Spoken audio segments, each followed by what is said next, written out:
Bom, estamos de volta aqui para continuar nossas aulas. A gente tem que falar de derivada da função inversa. Então, antes, vamos só fazer uma pequena revisão aqui sobre o que é função inversa e os pré-requisitos necessários, ok? Então, vamos lá. Então, vamos começar falando de função injetora. O que é uma função injetora? A função injetora, se cada imagem possui um único elemento do domínio da função associado a ela. O que significa isso? Tu tem a função. A função liga o conjunto A e o conjunto B. Tá certo? O que é a imagem? A imagem são os elementos do conjunto B, que é o contradomínio, que tem alguém de A chegando nele. Perfeito? No caso, ó, são esses dois pontinhos aqui. Ó. Esse aqui não faz parte da imagem. Então, a imagem está contida no B, mas não é o B todo. Ó, e para que a função seja injetiva, quando você olhar o elemento do B que tem alguém que chega nele, ou seja, alguém da imagem, tem que ter só um elemento no A que está associado, ó, como ocorre aqui. Então, aqui é o exemplo de uma função que seria injetiva. Ó. E aqui, novamente, outro. Perfeito? Então, vamos seguir. Vamos pegar um exemplo prático agora. E, ó, imagina que tu tenha a função 2x mais 1 definida nesse conjunto A e nesse conjunto B. Tá certo? Essa função assim é injetora? Não sei, temos que ver, né? Vamos lá. Então, vamos colocar aqui o diagrama de Venn para a gente ver como é que vai ficar. Tá certo? Aí, vamos calcular a imagem dos elementos do domínio, primeiro do menos 1, que deu menos 1 mesmo, né? Ó.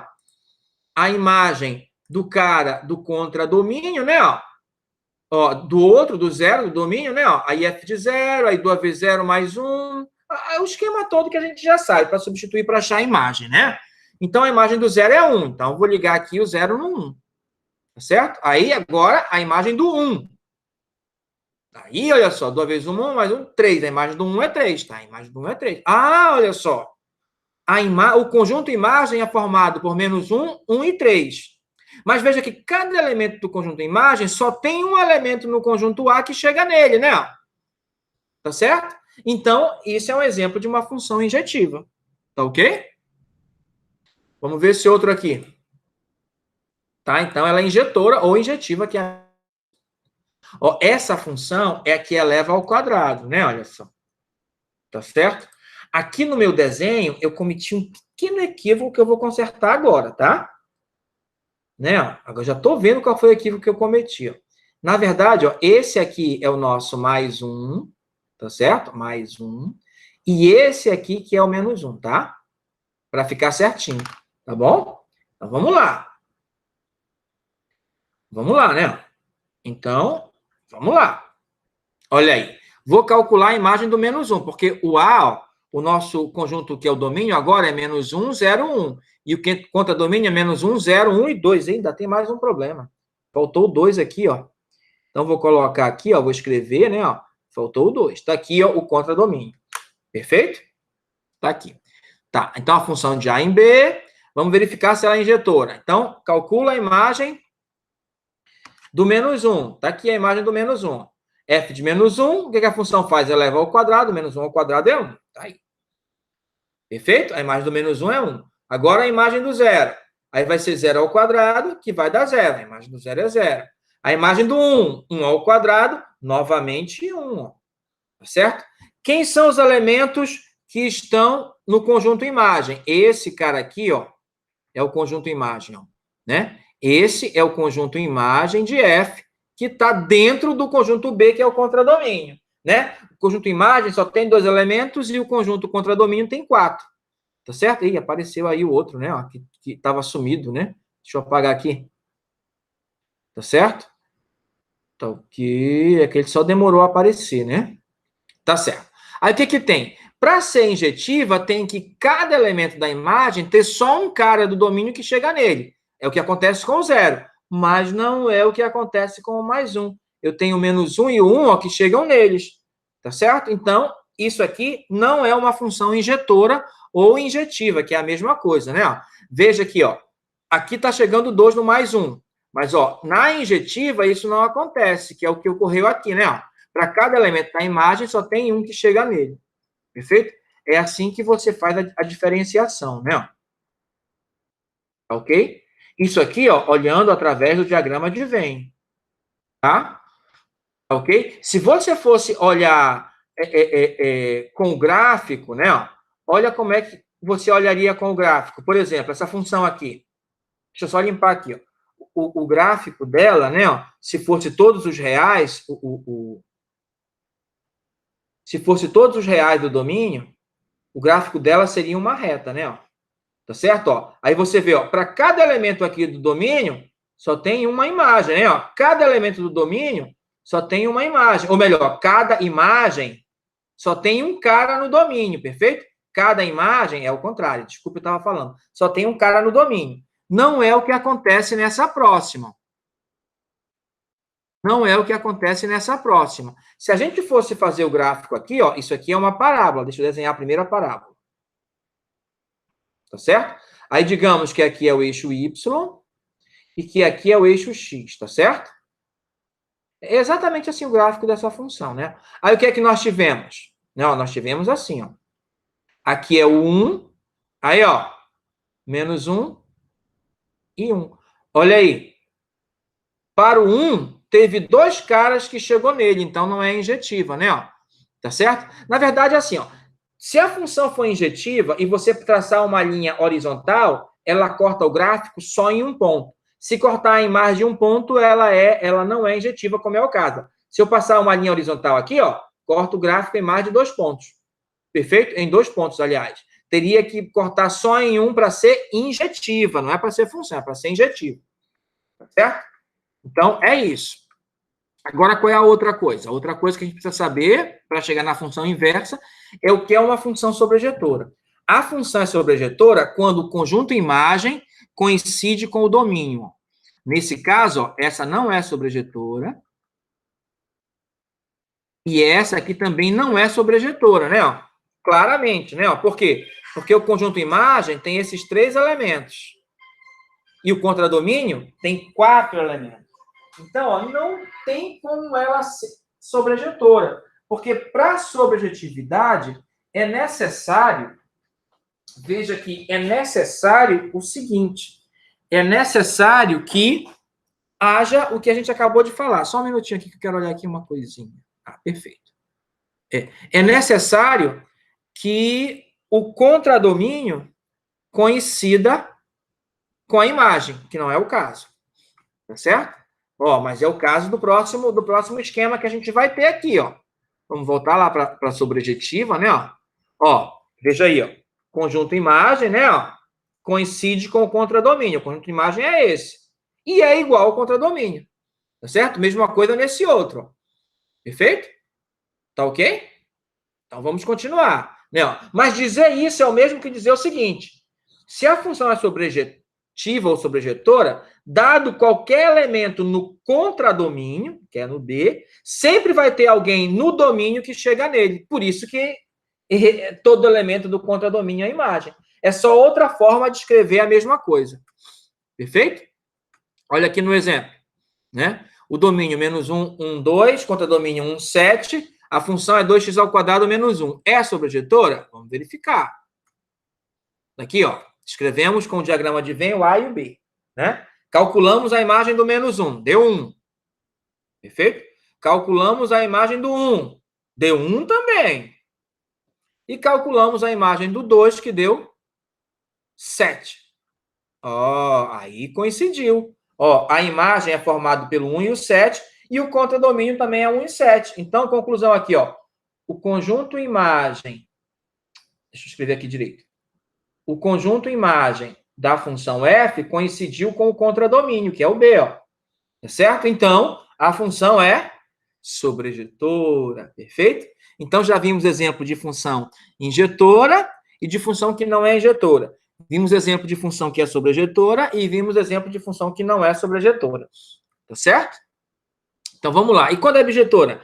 Bijetora é quando é as duas coisas ao mesmo tempo. Quando ela é injetora e sobrejetora ao mesmo tempo. Né? Por exemplo, por que essa aqui é injetora? Porque se você olhar no conjunto imagem, né, ó, que são esses 3 aqui, ó, só tem um cara do domínio que chega em cada um, né? Ó, então é injetora. Ó, mas a imagem também coincide com o conjunto B, então é sobrejetora. Logo, isso aqui é um exemplo de função bijetora. Perfeito? Olha só. Vamos ver aqui, ó, esse aqui, ó. O domínio é 0, 2, 4. O contradomínio é menos 1, 3, 7. Vamos ver se é bijetora, né? e a 2x mais 1. Então, vamos primeiro achar a primeira imagem. 2 vezes 0 é 0, menos 1 vai dar menos 1. Segunda imagem. 2 vezes 2, 4, menos 1, 3. Terceira imagem. 2 vezes 4, 8, menos 1, 7. Olha, então o que é que eu tenho? É injetora, porque cada elemento da imagem só tem um que chega nele, ó. E é sobrejetora, porque o conjunto B, que é menos 1, 3, 7, também é o conjunto imagem, que é menos 1, 3, 7. Tá certo? Então, ela é injetora e sobrejetora. E, portanto, bijetora. Tá? Então, tem que ser as duas coisas ao mesmo tempo. Mas o que isso tem a ver com o fato da função ser inversa? Vamos já ver. Tá certo? Agora, vamos ver aqui, ó, outros casos aqui, ó. Essa aqui é injetora, ó, porque cada elemento da imagem só chega a um, mas não é sobrejetora, ó. Por quê? Porque sobra um elemento que não é imagem de ninguém. Perfeito? Então, o conjunto imagem não coincide com o B. Aqui, ó, o conjunto imagem coincide com o B, então é sobrejetora, mas não é injetora, porque tem um elemento da imagem que chega a dois caras neles. Para ser injetora, só teria que chegar a um. Perfeito? Aqui, ó, é aquele que não é nem uma coisa nem outra. Como esse aqui, ó, tem dois elementos que chegam nele, né, ó, ela não é injetora. E não é sobrejetora porque sobra um elemento do contradomínio que não é imagem de ninguém. Perfeito? Então, o conjunto imagem é diferente do contradomínio. E aqui, ó, é o exemplo de sempre. Bijetora. Injetora, cada elemento da imagem só chega uma seta, e é sobrejetora, porque não sobra elemento no contradomínio sem que não tenha seta. Perfeito? Vamos lá. Agora vamos lá, função inversa. Uma função é inversível quando existe uma função g de B em A, tal que quando você compor f bola g de x, vai dar o próprio x, e g bola f de x vai dar o próprio x. Então, a composição, não importa a ordem, olha só, não importa a ordem da composição, o resultado é sempre o mesmo. Quando isso ocorre é porque a função g é inversa da função f. Ou, também pode ser o contrário, que a função f é inversa da função g, porque o princípio é o mesmo, né? Lembra que eu falei no início que a composição não era comutativa? Se você inverter a ordem, o resultado é diferente? E isso quase sempre é verdade, tá certo? Exceto quando uma função é inversa da outra. Aí há comutatividade. Perfeito?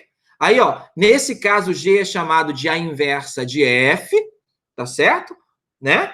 E, em vez de simbolizar assim, ó, quando eu tenho certeza que a G é inversa de F, eu costumo representar dessa forma aqui, ó, F menos 1, para dizer, ó, que é a inversa, o menos 1 significa inversa, da função F. Então, em vez de escrever G, ó, eu vou escrever F menos 1, quando eu tiver certeza que a função é inversa da outra. Perfeito?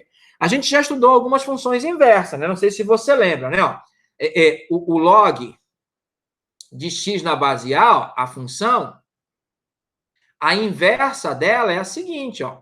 A gente vai mostrar depois. Não é derivada, não, hein? É inversa. É A elevado a x. Uma é inversa da outra, né? Quer ver, ó? Compõe aí.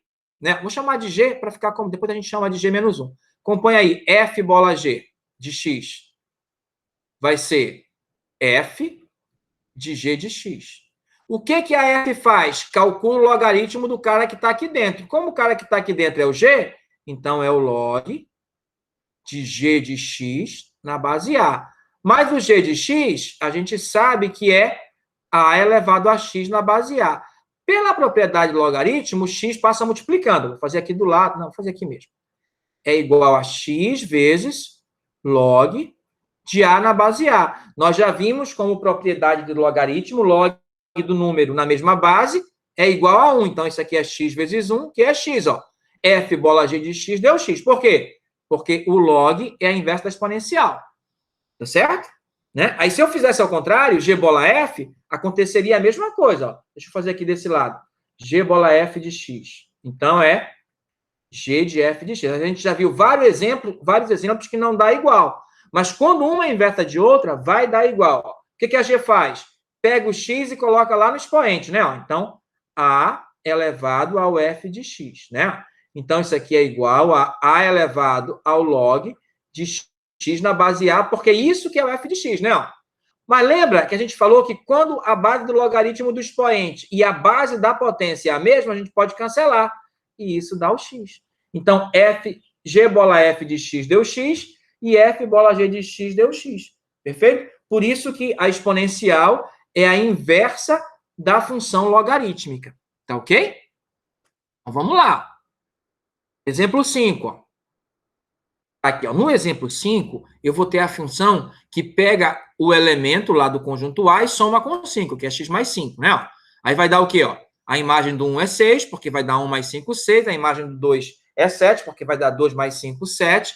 E a imagem do 3 vai dar 8, porque é 3 mais 5, 8. Né? Então, ó, se eu pensar que o f de x é o y, eu posso pensar assim, ó, y é igual a x mais 5. Como é que eu acho a função inversa? Bom, tem um macetezinho que é assim, ó, você inverte o x e o y. Onde tem o x, você coloca y, e onde tem y, você coloca x. E acha o novo y. Vai dar x menos 5. Então, ó, essa é a nossa g de x, ou se você preferir, ó, f menos 1 de x, que é x menos 5. Tá certo? O que ela faz? Ela vai pegar os elementos aqui do B e trazer de volta para o A. Pegar os elementos do B e trazer de volta para o A. A F leva para lá. A F menos 1, ó, ela vai fazer o contrário, ela vai fazer para cá. Ó. O sentido vai ser esse, né? Ó. O sentido vai ser esse, tá certo? Então, olha como vai dar certo. Vamos achar a imagem do 8. 8 menos 5, 3. Ó. Isso que F menos 1 faz. 7 menos 5, 2. 6 menos 5, 1. É isso que a função inversa faz. Ela traz de volta os elementos. Né? Aí o conjunto B passa a ser domínio e o conjunto A passa a ser contradomínio. Exatamente como diz aqui a definição. Ó. Na definição, a função normal ó, é de A em B. E a inversa ó, tem que ser de B em A, porque ela faz o processo de retorno. Perfeito? Ok? Então é isso. Agora eu vou apagar, né? Ó, para a gente continuar. Aí tá aí, ó. Aí o que a inversa vai fazer? A inversa tem que fazer o contrário. Trazer o B, levar o B no A. Então agora, ó, o B é o domínio e o A é o contradomínio. Perfeito? Né? Ó? Tá certo? Olha aí. Não é? Ó? E é isso que ela faz. Tá ok? Ó, olha que coisa interessante. Se eu observar, ó, essa função aqui, ó, ela é injetiva e sobrejetiva, não é? Ó? Não é verdade? Tá certo? Aí é por isso que é importante saber da sobrejetividade e da injetividade. Porque achar a função inversa ou saber quando uma função tem uma outra que é inversa dela não é fácil. Né? Não é fácil como foi para essa. Às vezes é muito difícil. Né? Então, se eu lhe der uma função, né? Imagina que eu te desse assim: a função é o cosseno de x. Qual é a inversa dela? Você não tem como saber assim rápido. Aí como é que você faz? Se você souber que a função é ao mesmo tempo injetiva e sobrejetiva, aí você garante que toda função que é bijetiva é inversível. Ou toda função que é inversível é bijetiva, né? Ó, como você pode ver aqui, ó, a função é inversível, tem inversa e, portanto, ó, tanto uma quanto a outra é bijetiva. Né? Ó, porque tem que ser de 1 para 1. Imagina o seguinte, se o 2, em vez de ir para o 7, o 2 fosse para o 6. Ó. Imagina que eu não tenho aqui. Ó. Deixa eu tirar aqui a imagem, que aí vai ficar melhor de explicar. Imagina o seguinte, que eu tenho assim, ó, uma função que o 1 vai no 6, tá certo? O 2 vai no 6 e o 3 vai no 8. Quando eu fosse achar a inversa, qual seria... esse aqui seria o domínio, né? Para onde eu levaria o 6? Para o 1 ou para o 2? Aí não dá para saber. Mas se for só uma seta, aí dá para saber como estava antes, não é? Tá certo? Outra coisa, se ela não for sobrejetiva, ó, eu vou ter que levar o 7 para onde? Então, ela tem que ser sobrejetiva, entendeu? Então, ao mesmo tempo, para a função ser inversível, ela tem que ser injetiva e sobrejetiva, né? Você vê, ó, que isso ficou bem claro agora, né? Porque aí, ó, fica tudo direitinho, não é? Ó? Então, ó, é o que vai acontecer aqui. Eu não sei se é na próxima imagem, mas eu acho que é, ó, que é o teorema. Ó. A função f de A em B é inversível se e somente se F é bijetora. Ou, se F é bijetora, a conclusão é que F é inversível. O que significa isso? Ela tem uma inversa. Você tem que procurar, se for necessário. Tá certo? Então, sobre função inversível era isso. Nossa próxima aula, que é justamente sobre a derivada da função inversa. Então, até lá.